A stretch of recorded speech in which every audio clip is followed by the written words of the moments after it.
જય શ્રી કૃષ્ણ દર્શક મિત્રો, મારી યુટ્યુબ ચેનલ અમૃતવાણીમાં આપ સૌનું હાર્દિક સ્વાગત છે। આજે આપણે આ વિડીયોમાં શિવ મહાપુરાણની ત્રીજી સંહિતા રુદ્ર સંહિતા ભાગ 3 સાંભળીશું। આ કથા સાંભળવાથી ધર્મ, અર્થ, કામ અને મોક્ષની પ્રાપ્તિ થાય છે અને રાજસૂય યજ્ઞની પ્રાપ્તિ થાય છે। આદિ, વ્યાધિ અને ઉપાધિમાંથી મુક્તિ અપાવે છે। શિવ મહાપુરાણના શ્રવણ અને પઠન માત્રથી મનુષ્યને દરેક લાભ પ્રાપ્ત થાય છે અને શિવજી બધી મનોકામના પૂર્ણ કરે છે।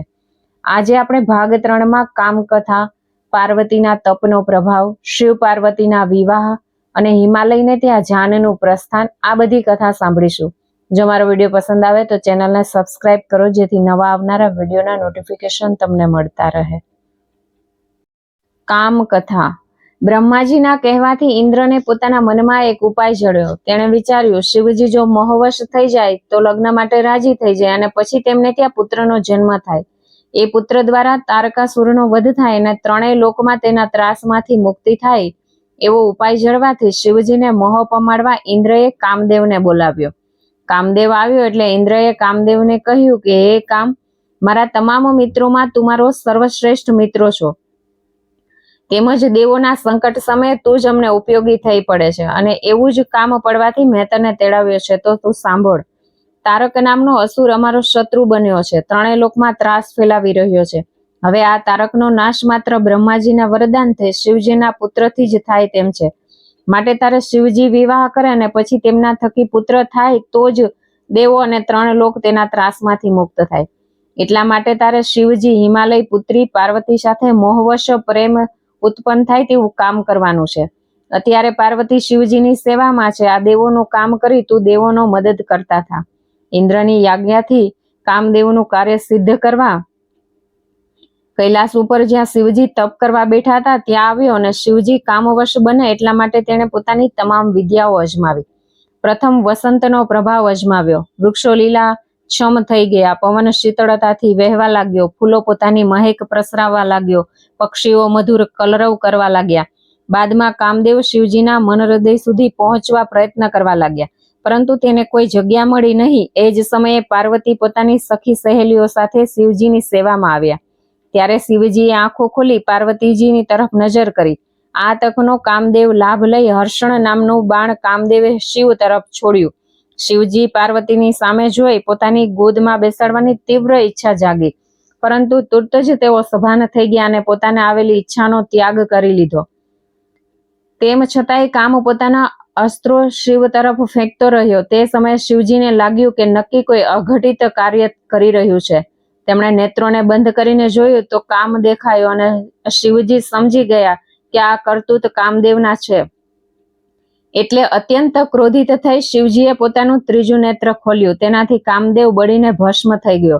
ઇન્દ્રાદિ દેવતાઓએ કામને બચાવવા ઘણા પ્રયત્ન કર્યા, પરંતુ ફાવ્યા નહીં અને પોતાના પતિ કામને બળીને ભસ્મ થઈ ગયેલો જાણી કામપત્ની વિલાપ કરવા લાગી અને દેવતાઓને દોષ દેવા લાગી। ઇન્દ્રએ રતિને આશ્વાસન આપ્યું કે કહ્યું કે રતિ, તું તારા પતિની ભસ્મને સંઘરી રાખ। પરમ કૃપાળુ દયાના ભંડાર સમા ભગવાન ભોળાનાથ એક દિવસ તારા ઉપર કૃપા કરીને તારા પતિને સજીવન કરશે। ત્યાર પછી ઇન્દ્રાદિ દેવોએ શિવને પ્રસન્ન કરવા તેમની સ્તુતિ પ્રાર્થના કરી અને રતિના ઉપર કૃપા કરવા વિનંતી કરી। ત્યારે શિવજી બોલ્યા કે હે દેવો, અત્યારે તો નહીં, પરંતુ કૃષ્ણ અવતારમાં કૃષ્ણ અને રૂકમણીના પુત્ર તરીકે કામદેવનો જન્મ થશે અને આ પુત્ર પ્રદ્યુમનના નામથી ઓળખાશે। ત્યારે સમ્રાસુર તેને સમુદ્રમાં ફેંકી દેશે, ત્યારે રતિને તેનો પતિ મળશે। ત્યાં સુધી રતિનો શોક કાયમ રહેશે। સમ્રાસુર નગરમાં રતિએ રહીને ત્યાં સુધી રાહ જોવી પડશે। પ્રદ્યુમન સમ્રાસુરનો નાશ કરશે અને પછી દ્વારકામાં તારી સાથે સુખેથી રહેશે। પાર્વતીના તપનો પ્રભાવ। બ્રહ્માજી કહે કે હે નારદ, આમ કામદેવ બળીને ભસ્મ થઈ જતા પાર્વતી ભયભીત થઈ પોતાના સ્થાન તરફ ગયા, ત્યારે હિમાલયે તેનો ભય દૂર કરવા હિંમત આપી। તે સમયે પાર્વતી પોતાને ધિક્કારવા લાગ્યા। ત્યારે નારદજી ત્યાં આવ્યા અને પાર્વતીજીને કહેવા લાગ્યા કે હે દેવી, તમે ભય અને શોકનો ત્યાગ કરી શિવજીનું ઉગ્ર તપ કરો, શિવ પંચાક્ષર મંત્રનો જાપ કરો, તમારી મનોકામના જરૂર પૂર્ણ થશે। નારદજીના કહેવાથી પાર્વતી માતા પિતાની રજા લઈ વનમાં ગયા અને શિવ પંચાક્ષર મંત્રના જાપ સાથે ઉગ્ર તપસ્યા કરવા લાગ્યા। પાર્વતી જે ગિરી શિખર ઉપર તપ કરતા હતા તે શિખરનું નામ સમય જતા ગૌરી શિખર એવું પડ્યું. ઘણા સમય સુધી પાર્વતીજી તપ કરતા હતા. ત્યાં હિમાલય અને તેમના પત્ની આવ્યા અને તપ સમાપ્ત કરવા કહ્યું, પરંતુ પાર્વતી અડગ રહ્યા અને તપ કરવા લાગ્યા. ત્યારે દેવતાઓ ઇન્દ્ર સાથે લઈ વિષ્ણુ ભગવાન સાથે શિવલોકમાં શિવજી પાસે આવી તેમની સ્તુતિ કરી પાર્વતીને પુત્ર પ્રાપ્ત થાય તેવી કામના કરવા લાગ્યા. એટલે દેવોની સ્તુતિ પ્રાર્થનાથી પ્રસન્ન થઈ શિવજીએ પાર્વતી સાથે વિવાહ કરવા સંમતિ આપી. આથી દેવો રાજી થયા. દેવોના ગયા પછી પાર્વતીના તપની પરીક્ષા કરવા શિવજીએ સપ્ત ઋષિઓને બોલાવી પાર્વતીના તપની પરીક્ષા કરવા ગૌરી શિખર ઉપર જવા કહ્યું. સપ્ત ઋષિઓ પાર્વતી જ્યાં તપ કરતા હતા તે ગૌરી શિખર ઉપર આવ્યા અને પાર્વતીને પ્રણામ કરી કહેવા લાગ્યા કે હે દેવી, આપ આવી ઉગ્ર તપસ્યા શા માટે કરો છો? તપ કરવા પાછળ તમારી શી મનોકામના છે? સપ્ત ઋષિઓનો પ્રશ્ન સાંભળી દેવી શિવા બોલ્યા કે હે ઋષિઓ, નારદજીના કહેવાથી હું શિવજીને પતિ તરીકે પામવા માટે આ તપ કરું છું. ત્યારે ઋષિઓ કહેવા લાગ્યા કે હે શિવા, તમે નારદની વાત માની તપ કરવા લાગ્યા, પરંતુ તે તમને કોઈ તેનાથી ફળ મળવાને બદલે નુકસાન જ થશે. તે એકબીજાને લડાવી મારવાના ધંધા કરે છે. તે કોઈનું હિત કરવાને બદલે એવી સલાહ આપશે કે અહિત થાય. વળી હે દેવી, પૂર્વે વિદ્યાવરને પણ તેને સલાહ આપી હતી અને તેના પ્રભાવે વિદ્યાચરના ઘરનું વેરણ છેરણ થઈ ગયું. તમે જેનું તપ કરો છો તે શિવ ઘર બાર વિનાના છે. ભૂતોનો સંગ કરવા વાળા, સ્મશાનની ભસ્મ શરીરે ચોડી, વાઘ ચર્મ વીંટાળે છે.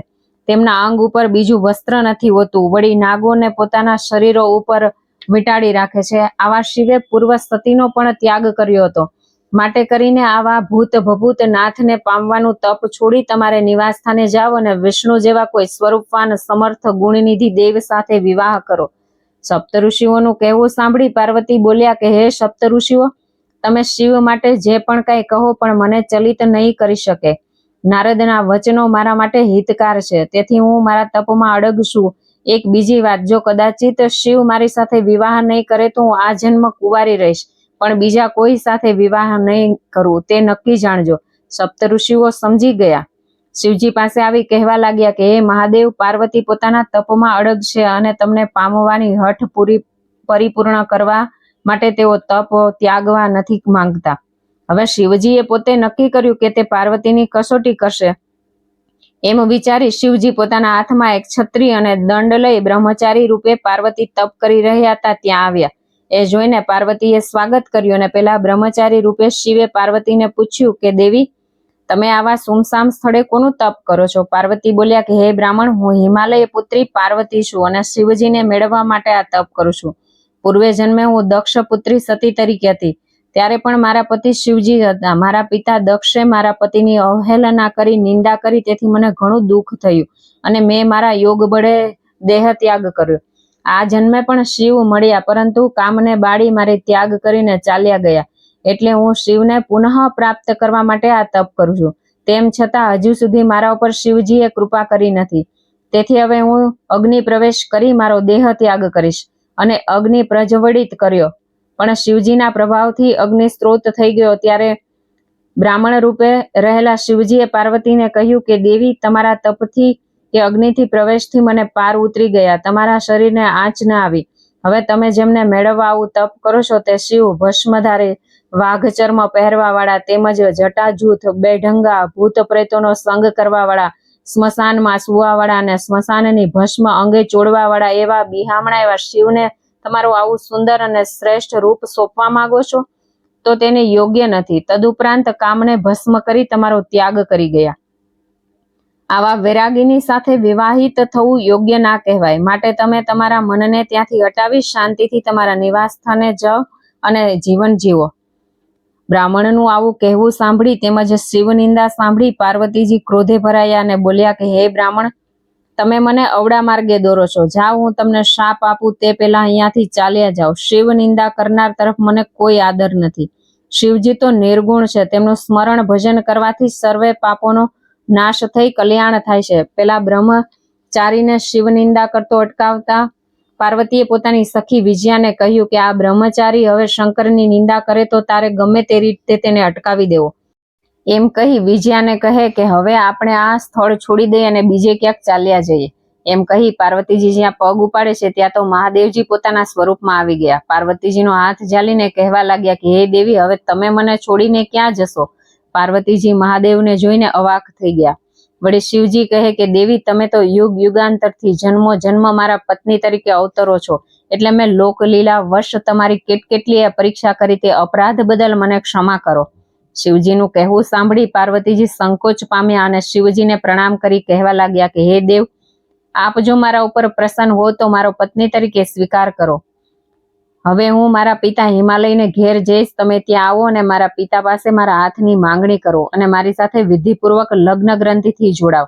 પાર્વતીજીની મધુર અને વિવેકપૂર્ણ વાણી સાંભળી અને મહાદેવ પ્રસન્ન થઈ ગયા અને કહેવા લાગ્યા કે દેવી, હું તો નિષ્પૃહી અને નિર્વિકારો છું અને ભિક્ષુકની જેમ તમારા પિતા પાસે તમારો હાથ માંગુ તો મારું ગૌરવ જળવાય નહીં, પરંતુ તેમ છતાંય મારું ગૌરવ સચવાય અને તમારી ઈચ્છા પૂર્ણ થાય તેમ હું તમારા પિતા પાસે હિમાલય પાસે તમારા હાથની માંગણી કરીશ. મહાદેવના વચનો સાંભળી દેવી પાર્વતી અત્યંત ખુશ થઈ ગયા અને મહાદેવને નેત્રો બંધ કરી પ્રણામી રહ્યા. મહાદેવે તથાસ્તુ કહી અને તેઓ શિવલોક ચાલ્યા ગયા. ત્યાર પછી પાર્વતી પોતાના પિતા પાસે જવા રવાના થયા. આ તરફ હિમાલયના સમાચાર મળ્યા કે પોતાની પુત્રી તપ કરીને તપનું ફળ મેળવી આવે છે. એવા સમાચાર મળતા જ હિમાલય અને મેના પાર્વતીનું સ્વાગત કરવા માટે પોતાના તમામ સગા સ્નેહીઓને લઈ પુરોહિતો અને નગરજનો સૌએ તેમનું સ્વાગત કર્યું. ત્યારબાદ નગરજનોએ મોટો ઉત્સવ મનાવ્યો. એ જ સમયે શિવજી નટોનો વેશ ધારણ કરી એક હાથમાં છત્રી અને બીજા હાથમાં ડમરું તથા ખભા ઉપર ગોદડી અને લાલ વસ્ત્રો પહેરીને મેનાના ઘેર આવ્યા. પછી નૃત્ય કરવા લાગ્યા. ત્યારે શિવજીના નૃત્યથી પ્રસન્ન થઈને મેનાએ રત્નો ભરેલો થાળ શિવજીને આપવા લાગ્યા, પણ શિવજી આ નટના રૂપમાં એ થાળ લીધો નહીં. તેના બદલે પાર્વતીના હાથની માંગણી કરી. આ સાંભળતા જ મેનાને ક્રોધ ચડ્યો અને હિમાલયને કહેવા લાગી કે આ નટને અહીંયાથી કાઢી મૂકો. ત્યારે હિમાલયે તરત પોતાના સેવકોને યાજ્ઞા આપી, પણ સેવકો શિવજીને હરાવી શક્યા નહીં. શિવજીએ એ સમયે લીલા કરી. હિમાલયને નટના રૂપમાં સાક્ષાત વિષ્ણુ દેખાયા, ત્યાર પછી બ્રહ્મા રૂપે દેખાયા અને અંતમાં રુદ્ર રૂપમાં દેખાયા. તેમ છતાંય હિમાલયે શિવની માંગણીનો સ્વીકાર કર્યો નહીં. ત્યારે શિવજી કૈલાસ તરફ ચાલ્યા ગયા. બાદમાં હિમાલય અને મેનાને જાણ થઈ કે એ તો ખુદ શિવજી હતા, પોતાને બનાવીને ચાલ્યા ગયા છે. હિમાલય અને મેના શિવના પરમ ભક્તો બન્યા. આથી દેવોને ચિંતા થવા લાગી કે હિમાલય શિવજીની ભક્તિથી શિવ કૃપા પાત્ર થશે અને દિવ્ય રૂપ લઈ શિવધામમાં જશે તો પછી આ ધરતીનું શું થશે? આથી દેવતાઓ આમ થતું રોકવા માટે બૃહસ્પતિ પાસે આવ્યા અને કહેવા લાગ્યા કે ગુરુદેવ, હિમાલય પાસે જાવ અને શિવ નિંદા કરો. હિમાલય શિવની વિરુદ્ધ થઈ જાય એવું કંઈક કરો. પણ બૃહસ્પતિએ કહ્યું કે હું આ કાર્ય કરી શકું નહીં, પરંતુ તમે સૌ દેવતાઓ ભેગા મળીને બ્રહ્મા પાસે જાઓ. જ્યારે સૌ દેવતાઓ બ્રહ્માજી પાસે આવ્યા અને સઘળી વાત કરી ત્યારે બ્રહ્માજીએ પણ દિલગીરી થઈને કહ્યું કે હું આ કામ નહીં કરું, મારાથી આ કામ નહીં થાય. હું શિવ નિંદા નહીં કરી શકું. હું શિવજીની નિંદા કરવાને જરા પણ સક્ષમ નથી. અને બ્રહ્માએ સર્વ દેવતાઓને શિવજી પાસે મોકલ્યા. સર્વ દેવતાઓ શિવજી પાસે આવ્યા અને સર્વે વાત કરીને વિનંતી કરી. ત્યારે શિવજીએ દેવતાઓની વાત માની. ત્યાર પછી બ્રાહ્મણ વેશ લઈ શિવજી હિમાલય પાસે આવ્યા અને કહેવા લાગ્યા, પોતે વૈષ્ણવ બ્રાહ્મણ છે અને તદ ઉપરાંત જ્યોતિષી પણ છે. મને જાણવા મળ્યું છે કે તમે તમારી પુત્રી પાર્વતીનો વિવાહ શિવ સાથે કરવાના છો, પરંતુ તમે પસંદ કરેલો શિવ તો ઘરબાર વગરનો, વસ્ત્રહીન, ગુણ વિનાનો, ત્યાગી, સ્મશાન ભસ્મ અંગે ચોડનારો, ભૂત પ્રેતોનો સદા સંગ કરનારો, સર્પોને અંગે વીંટાળનાર કદ્રુપો છે. તદુપરાંત સ્વભાવે અત્યંત ક્રોધી છે. આવા ભિખારીને તમારી પુત્રીને પરણાવશો? આવા વૈરાગીને તમારી દીકરી આપી લોકોમાં તમારી હાંસી કરાવશો? બ્રાહ્મણની આવી વાતોથી મેના ચલિત થઈ ગયા અને પાર્વતીજીને શિવ સાથે નહીં પરણાવવા વિચાર કરવા લાગ્યા. ત્યાર પછી શિવજી કૈલાસ ઉપર આવ્યા અને સપ્તઋષિઓને બોલાવ્યા અને કહ્યું કે દેવ કાર્ય માટે હું હિમાલય પુત્રી પાર્વતી સાથે વિવાહ કરવાનું છું. કેમ કે પાર્વતીએ પણ મને મેળવવા કઠિન તપ કર્યું છે. એટલું જ નહીં, હિમાલય અને મેના પણ પોતાની દીકરીનો વિવાહ મારી સાથે કરવા માંગે છે, પરંતુ દેવતાઓના કહેવાથી મેં જ મારી નિંદા હિમાલય અને મેના સામે કરી છે. તેથી બંને ઉદ્વેગ પામ્યા છે. તેથી તમારે તેમની પાસે જઈને મારા વખાણ કરવા અને તેઓ બંને વિવાહ માટે રાજી થાય તેવું કરવાનું છે. શિવજીની આજ્ઞાથી સપ્તઋષિઓએ હિમાલયને ત્યાં જઈ હિમાલયને શિવ પ્રત્યે અનુરાગ જાગે તેવી સમજાવટ કરી. ઋષિઓ સાથે અરુંધતીએ પણ મેનાને સમજાવ્યા. વશિષ્ઠ ઋષિએ પણ એ માટે હિમાલય અને મેનાને ઘણા દ્રષ્ટાંતો કહી સંભળાવ્યા. આખરે સૌ ઋષિઓની સમજાવટથી બંને શિવ અને પાર્વતીના વિવાહ કરવા રાજી થયા. ત્યારબાદ ઋષિ મુનિઓએ પાર્વતીને શુભ આશીષ આપી આ તમામ હકીકત કૈલાસ ઉપર આવી ઋષિઓએ શિવજીને કહી સંભળાવી. પછી કહ્યું કે હે દેવ, એટલે હવે તમે સૌ આમંત્રણ આપો અને હિમાલયને ત્યાં જાન લઈને જાઓ. શિવ પાર્વતીનો વિવાહ નક્કી થયો. હિમાલયે ત્યાર પછી વિવાહનું મુહૂર્ત કાઢવા ઋષિમુનિઓને વિનંતી કરી. ત્યારે વશિષ્ઠ ઋષિએ હિમાલયને કહ્યું કે 1 સપ્તાહ પછી લગ્નનો સુંદર યોગ છે, કેમ કે આ લગ્ન યોગમાં ચંદ્રમા બુધની સાથે ને રોહિણી તારાના ગણોની સાથે છે. વળી માગસર માસ અને ચંદ્ર પણ બધા દોષો રહિત છે. એટલા માટે આવા સુંદર યોગમાં તમે પાર્વતી અને શિવનો વિવાહ કરી અને તમને પોતાને ધન્ય બનાવો. વશિષ્ઠ ઋષિના કહેવાથી હિમાલય પોતાના સાથી સુમેરુ અને ગંધમાદન, મંદર મૈનાક અને વિંધ્યાચલ વગેરે પર્વતરાજાને બોલાવી ઋષિના પ્રસ્તાવનો સ્વીકાર કર્યો. ત્યારે સૌ ઋષિ પ્રસ્તાવથી સંમત થયા અને પછી સપ્ત ઋષિઓએ કૈલાસધામ જઈ ભગવાન સદાશિવને સર્વ રીતે પોતે વિદિત કર્યા.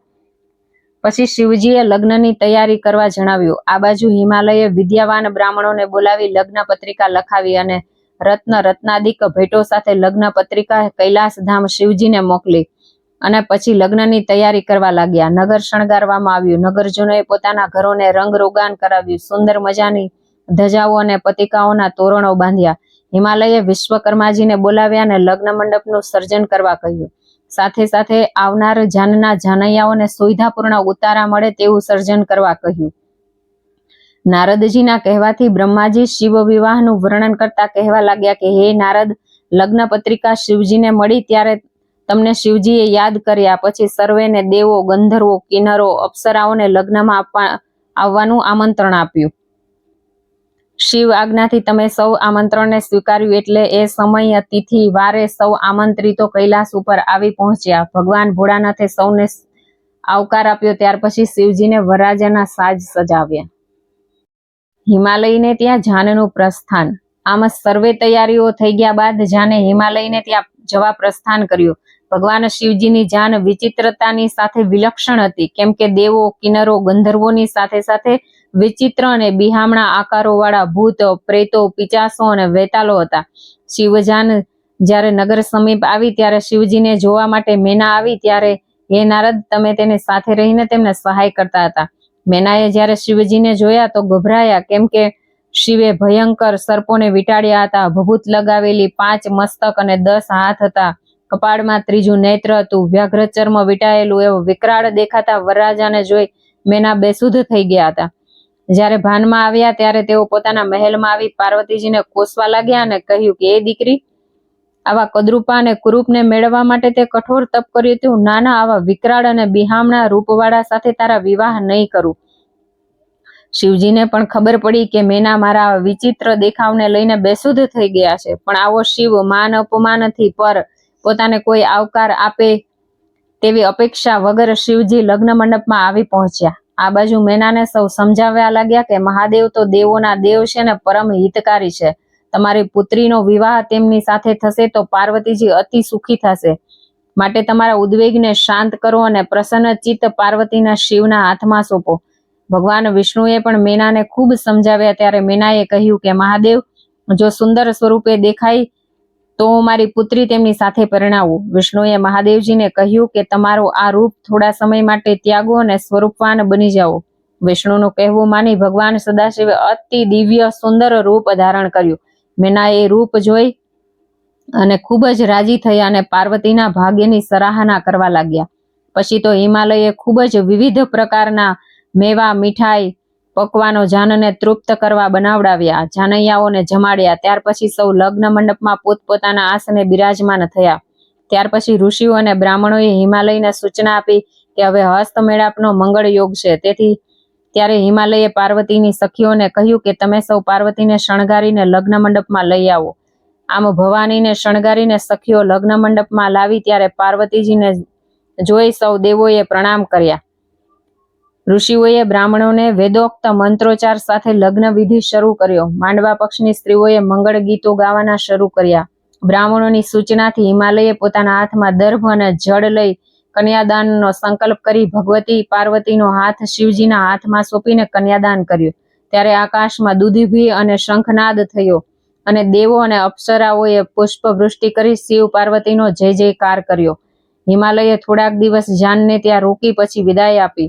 ભગવાન શિવ પાર્વતી સાથે જાન પરત શિવધામ કૈલાસ ઉપર આવી પહોંચ્યા. ત્યારે શિવે તમામ જાનૈયાઓને યથાયોગ્ય ભેટો આપી અને પોતપોતાના ધામે વિદાય કર્યા. હર હર મહાદેવ હર.